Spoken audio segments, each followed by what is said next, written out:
Hello mayam ngasi video ma pura gala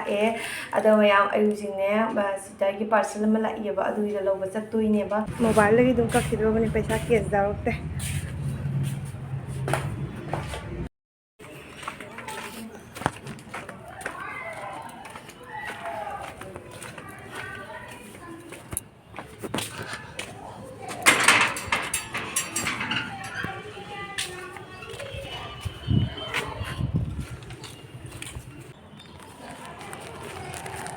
mayam siga zawri pose me kawai ta den ngale aina di hangwa ngamoroi ba si pose dalai ya ba aina khaliba mangon doina thukai hinchi aina khaliba ne ado mangon da thukai han pata ga mane sumai pa ga so den khang thane ya ba aduna aina hana thukai raga ade ma sunda tummi ya bane aduga ma ki tumma mana ki go thang ga na khali ya ba ado mayam asi pot se ina na mu thukai da na ide pai bu ngam de khang ki ya bane ko si khang de ga sina ka mai to do khang de thukai ne yenga ga ba kamai tawdriba khangde ko ngasi mongsina mo ado me thugai da bri ya roi ba angang sing lakne da mangon da hana tawrawi mutun de angang sing langa moi da mo mo to sunduinya ba ado me yam yemi da si makhata na video se kamai tawgi ai to haji si da thugai ra ge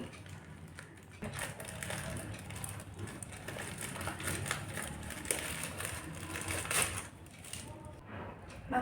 hane ni mama pak ni ne ki mayam ai mai tu tu na ai hang bangam do ma de ya ai yo de ma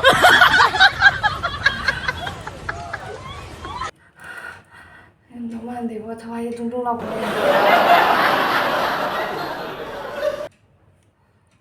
lasting ni ko se ka shim na te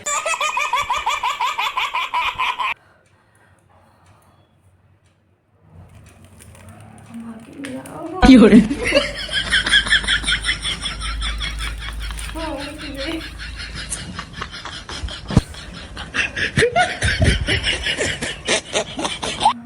Mama ini na hau gitu na mama kayak nonton bone pak ta bani na ne aduna adum akhtang ada to e si mo tanda hale gi mo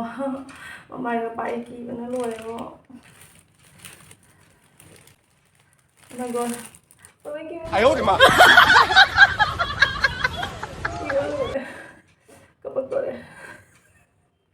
ayo ay kapag to e ki ba mo e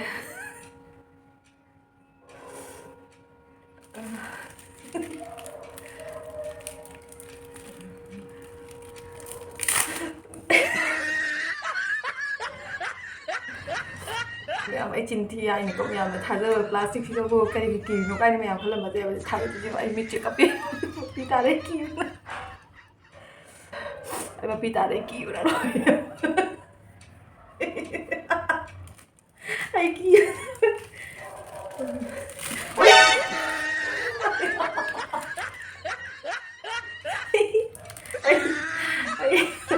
anh chơi cái nào đi ra như vậy không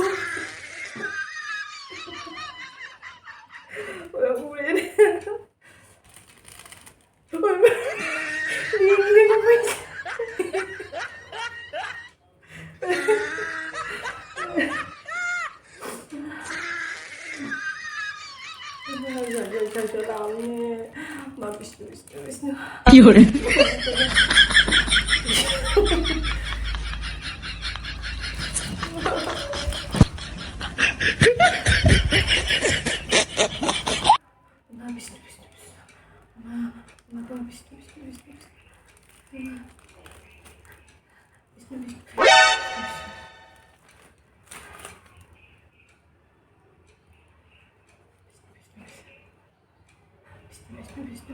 Mayam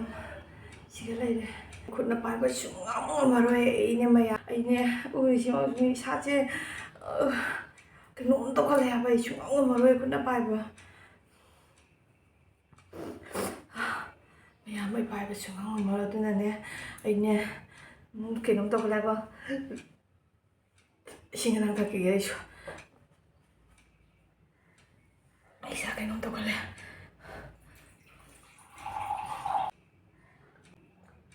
asise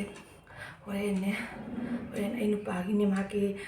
duty chalam dai de ne ma ki bag tra kai no hapchal asira kai no khalli baina ne ꯑꯗꯣ ꯃꯌꯥꯝ ꯑꯩ ꯑꯍꯥꯟꯕꯒꯤ ꯑꯣꯏꯅꯅꯦ ꯑꯩ ꯏꯆꯥꯁꯤꯡꯅꯦ ꯑꯉꯥꯡ ꯑꯅꯤ ꯂꯥꯛꯄ ꯃꯇꯝꯗꯅꯦ ꯃꯣꯏꯗ ꯍꯥꯟꯅ ꯇꯧꯔꯒꯦ ꯍꯥꯏꯕ ꯄ꯭ꯔꯦꯡꯁꯦ ꯈꯪꯗꯦ ꯀꯃꯥꯏꯅ ꯇꯧꯗꯣꯏꯅꯣ ꯃꯣꯏꯁꯨ ꯍꯜꯂꯛꯄ ꯃꯇꯝ ꯌꯧꯔꯦ ꯑꯗꯣ ꯑꯩꯅꯗꯤꯅꯦ ꯄꯥꯏꯕ ꯁꯨꯛꯉꯝ ꯉꯝꯃꯔꯣꯏ ꯑꯩꯅꯦ ꯃꯌꯥꯒ ꯄꯥꯜꯂꯤꯅꯦ Control. Control. 3 hours later. ꯑꯁ ꯑꯉꯥꯡꯁꯨ ꯍꯜꯂꯛꯄ ꯃꯇꯝ ꯌꯧꯔꯦ ꯑꯩ ꯀꯅꯥꯗ ꯍꯥꯟꯅ ꯇꯧꯗꯣꯏꯅꯣ ꯑꯩ ꯈꯪꯗ꯭ꯔꯦꯕ दियाना ने बनाई थी तो कई बनाए रहो हाँ पोट बनाए रहो नहीं रहो अचौबा दिया कान सा ngân này pot achou ba sara hai ba adu na chat paper la hodra ba आई बगी नन्ना पॉट का चाट पेपर का पुन्ना पिरा हुआ है mi puna ra pro pot ta किधर नहीं दंग नहीं पुना kem sao ge moi gi da moi pot ta लगा शुमाइना तो का जो शुमाइना चंग में शुमाइना चाल लेकर ने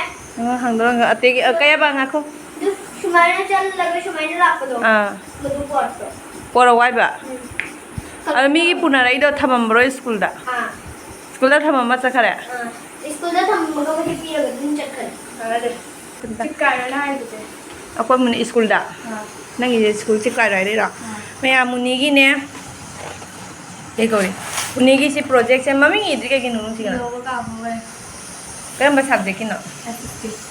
muni gi ne SST gi project se yeng me A+ phage masana dum jek chari nya ba book ta gi jeng ga sir ना खुद ना ना ha dai di kai hara ke हाँ ते ado noi atai di jang na rak pro अते देखना रे phajabra smile su asi gi jek lai ro हाँ book ta gi phajabra moi da chip kai roi na har ga nang kai gi pura lai bro तारी चिक्का ha आई चिक्का का पूरे ꯑꯩꯈꯣꯏ ꯅꯅꯥꯅꯦ ꯉꯁꯤꯅꯦ ꯃꯣꯏ ꯀ꯭ꯂꯥꯁꯇꯅꯦ ꯃꯇꯦꯡ ꯌꯥꯝꯅ ꯄꯥꯡꯉꯝꯃꯦ ꯃꯣꯏ ꯀ꯭ꯂꯥꯁꯀꯤ ꯑꯉꯥꯡ ꯑꯃꯅꯦ ꯍꯣꯝꯋꯥꯔꯛ ꯇꯧꯕ ꯍꯣꯝꯋꯥꯔꯛ ꯍꯥꯏꯔ नना काम कंप्लीट तो दो ꯀ꯭ꯂꯥꯁ 1ꯅꯦ ꯀꯝꯄ꯭ꯂꯤꯠ ꯇꯧꯕ ꯉꯝꯗ꯭ꯔꯤꯕ ꯂꯣꯏꯁꯤꯟꯕ ꯉꯝꯗ꯭ꯔꯤꯕ ꯑꯗꯨꯒꯅꯦ ꯑꯩꯈꯣꯏ ꯅꯅꯥꯅꯅꯦ ꯉꯥ ꯀꯩ ꯍꯥꯏꯕ ꯑꯩꯈꯣꯏ ꯅꯅꯥꯅꯅꯦ ꯄꯞ ꯇꯧꯅ ꯁꯕꯖꯦꯛ ꯑꯅꯤꯔꯣ ꯑꯃꯔꯣ पूरा नहीं कंप्लीट था ꯁꯕꯖꯦꯛ ꯑꯅꯤ हिंदी का ईवीएस का ꯍꯤꯟꯗꯤꯒ EVSꯒ ꯑꯗꯨꯏꯗꯣ ꯑꯩꯈꯣꯏ ꯅꯅꯥꯅꯅꯦ ꯍꯥꯏꯗꯤ ꯃꯦꯝꯗꯨꯅ ꯉꯥꯡꯉꯦ ꯑꯉꯥꯡꯗꯨꯒ ꯑꯩ ꯃꯌꯥꯝꯗ ꯑꯗꯨꯝ ꯍꯥꯏꯅꯤꯡꯅ ꯂꯤꯔꯩꯅꯦꯕ ꯁꯤ ꯃꯦꯝꯗꯨꯅ ꯉꯥꯡꯉꯦ ꯑꯩꯈꯣꯏ ꯑꯉꯥꯡꯗꯨꯒꯅꯦ ꯁꯤꯁꯦ ꯀꯝꯄ꯭ꯂꯤꯠ ꯇꯧꯗ꯭ꯔꯗꯤ ꯅꯪ ꯌꯨꯝꯗ ꯊꯥꯔꯣꯏꯅ ꯁꯨꯇꯤ ꯑꯣꯏꯍꯜꯂꯣ ꯍꯥꯏꯗꯤ ꯁꯨꯇꯤ ꯆꯠꯄ ꯌꯥꯔꯣꯏꯅ ꯍꯥꯏꯌꯦ ꯑꯗꯨꯒ ꯑꯩꯈꯣꯏ ꯅꯅꯥꯅꯅꯦ ꯄꯞ ꯇꯧꯅ ꯏꯁꯟꯕꯤꯈ꯭ꯔꯦ ꯃꯥꯒꯤꯗꯣ ꯑꯅꯤꯃꯛ ꯀꯝꯄ꯭ꯂꯤꯠ ꯑꯣꯏꯈ꯭ꯔꯦ ꯑꯗꯨꯒ ꯃꯦꯝꯅ ꯍꯔꯥꯎꯕꯅ ꯃꯦꯝꯅ ꯑꯉꯥꯡꯗꯨꯒꯤ ꯃꯈꯖꯥꯏꯗ ꯁꯤꯛꯏꯌꯦ ꯈꯪꯉꯕ ꯍꯧꯖꯤꯛ ꯑꯉꯥꯡꯗꯨ ꯈꯖꯥꯏꯗ ꯁꯤꯛꯏ ꯌꯥꯏꯌꯦ ꯃꯦꯝꯗꯨꯅ ꯑꯩꯈꯣꯏ ꯅꯅꯥꯗꯤ ꯁꯤꯛꯄꯤꯔꯛꯇꯦꯗꯅ ꯑꯗꯨꯅ ꯂꯥꯛꯑꯒꯅꯦ ꯑꯩꯅ ꯑꯩꯈꯣꯏ ꯅꯅꯥꯗꯨ ꯁꯤꯛꯇꯣꯛꯈ꯭ꯔꯦ ꯃꯈꯖꯥꯏꯗ ꯀꯣꯟꯅ ꯑꯩꯈꯣꯏ ꯅꯅꯥ ꯃꯈꯖꯥꯏꯗ ꯁꯤꯛꯇꯣꯛꯈ꯭ꯔꯦ A few moments later. ꯑꯇꯣꯞꯄ ꯉꯝꯒꯗ꯭ꯔꯣ ꯅꯪꯅ ꯑꯗꯨ ꯌꯦꯡꯉꯣ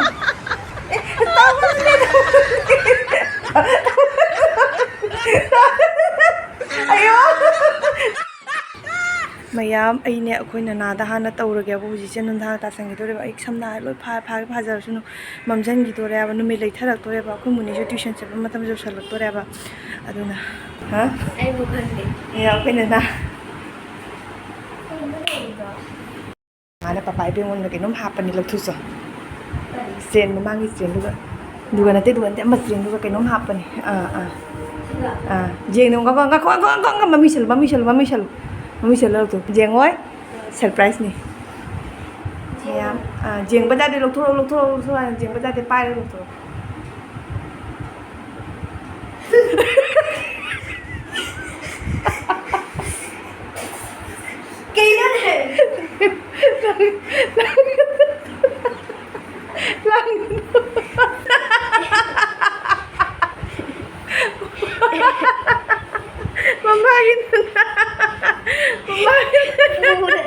Shira. Aglangi.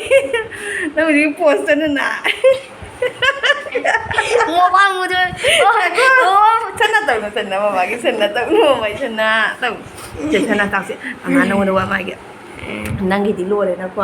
Hoji mo nga ati ka papa ka tong na tahu siya ba.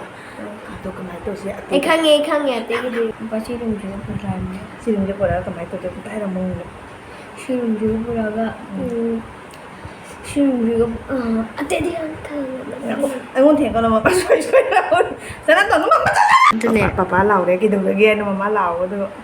Ayun lầu con nằm chả mà cái gì ayun na matakta na upo matakta kakalaga na atin na siya na like pa ba matam na mangon na lang Rồi bà lạc tôi đi là còn xuống thay mà ba cái xe anh hàng lệ cái này planning tổng ra cả thế nhé và cái con thiện con nằm là mà cái gì vậy ꯑꯗꯨꯅ ꯑꯩ ꯉꯥꯏꯍꯥꯛ ꯈꯜꯂꯀꯥꯟꯗꯅꯦ ꯑꯗꯨꯗꯒꯤ ꯃꯌꯥꯝꯅ ꯑꯃꯨꯛ share ꯇꯧꯔꯛꯀꯦ ꯍꯧꯖꯤꯛ ꯀꯨꯏꯅꯅꯦ ꯑꯩ ꯐꯅꯦꯛ ꯃꯊꯛꯇ ꯊꯝꯃꯦꯅꯦ ꯏꯁꯥꯁꯦ ꯇꯧꯔꯛꯀꯅꯕꯅ ꯇꯜꯂꯤꯕꯣ ꯑꯗꯨꯅꯅꯦ ꯑꯩꯅꯦ ꯉꯥꯏꯍꯥꯛ ꯂꯩꯔꯒ ꯃꯌꯥꯝꯗ ꯑꯃꯨꯛ ꯁꯤꯌꯥꯔ ꯇꯧꯔꯛꯀꯦꯕ ꯑꯩꯅ ꯀꯔꯤ ꯈꯜꯂꯤꯅꯣ ꯍꯥꯏꯗꯣ ꯑꯗꯨꯗꯣ ꯃꯌꯥꯝꯗ ꯁꯤꯌꯥꯔ ꯇꯧꯔꯛꯀꯦ ꯇꯧꯔꯛꯀꯅꯨ ꯍꯧꯖꯤꯛ ꯅꯪ ꯇꯧꯔꯛꯀꯅꯨ ꯅꯅꯥ ꯑꯩꯕꯨ ꯇꯧꯔꯛꯀꯅꯨ